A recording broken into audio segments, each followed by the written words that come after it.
วัสดีจ้าเราสองคนกำลังเดินทางมาที่น้ำตกเจ็ดสาวน้อยคือพ่อกับน้องโพนี่เพิ่งมาครั้งแรกนะครับก็คือพี่ชินจังก็เพิ่งมาครั้งแรกนะฮะน้ำตกเจ็ดสาวน้อยนะครับ น้องโพนี่ครับดีใจเป็นพิเศษที่ได้มาเที่ยวนะน้ำที่นี่ก็น่าจะเย็นอยู่พอสมควรแต่ก็ไม่เป็นไรใส่ชุดมาแล้วนะจ๊ะก็สำหรับใครที่มี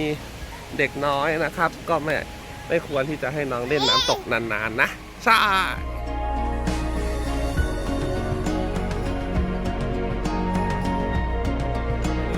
ตรงนี้คือสะพานอะไรลูกไหนอ่านให้ฟังนิสะพานข้ามภาคเหรอพาไปเลยพี่จินจังหันมาพูดสิลูกเราจะไปอยู่ภาคอีสานกันภาคอีสานเหรอโอเคน้ำใสไหมครับหนาชี้สิโอ้แสดงว่าตรงนี้ลึกไหมลึกเหรอครับนี่เขาทำขีดไว้เห็นไหมว่าห้ามผ่านตอนนี้น่าจะลึกนะฮะยินดีต้อนรับเข้าสู่นครราชสีมา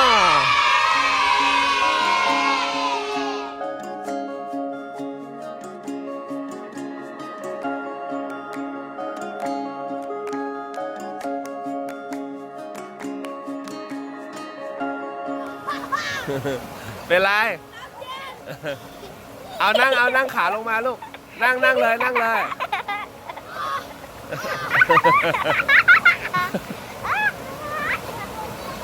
แล้วมันเย็นตูดเหรอสวัสดีค่ะน้องโพนี่คอนแทนตอนนี้น้องโพนี่นะครับก็งงอยู่ว่าตอนนี้เขาอยู่ที่ไหนใช่ไหมน้องชินจังครับตอนนี้เราอยู่ที่น้ำตกเจ็ดสาวน้อยน้องโพนี่ก็งงอยู่ว่าน้ำตกมันคืออะไรนะจ๊ะเดี๋ยวน้องโพนี่ก็จะไปเล่นน้ำตกให้ดูโอเคไหมโอเค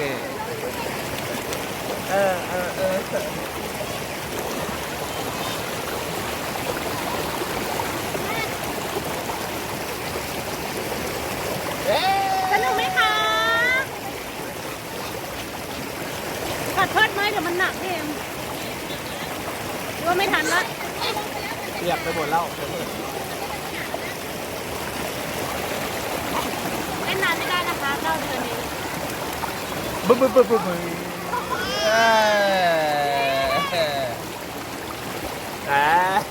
ทันว่าตอนนี้ก็ตอนนี้ไปล้มๆดีกว่าปะตรงนั้นแหละจะได้ไม่ร้อนจะไม่หนาวลมก็หนาวสิพี่ชินสนุกไหมคะพี่ชินสนุกพี่ชินทำอะไรหรอแค่น้ำตอนนี้เราอยู่ที่ไหนครับอยู่ที่น้ำตกเจ็ดสาวน้อยนะนี่เอาเดี๋ยวดูได้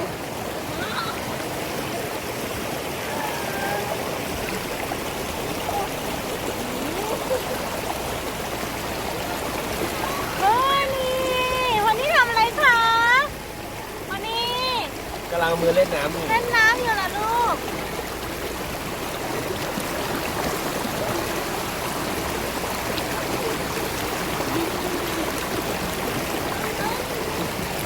จังมานั่งเฝ้าน้องหน่อย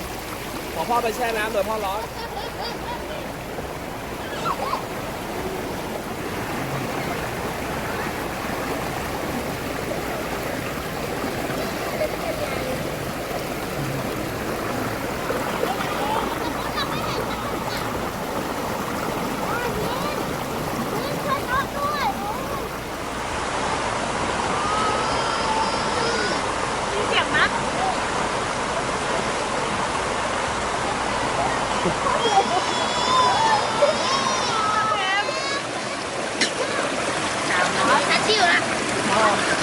พอแล้วลูกเต็มตัวแล้วเนี่ยโอ้โหเปียกหน้าอกแล้ว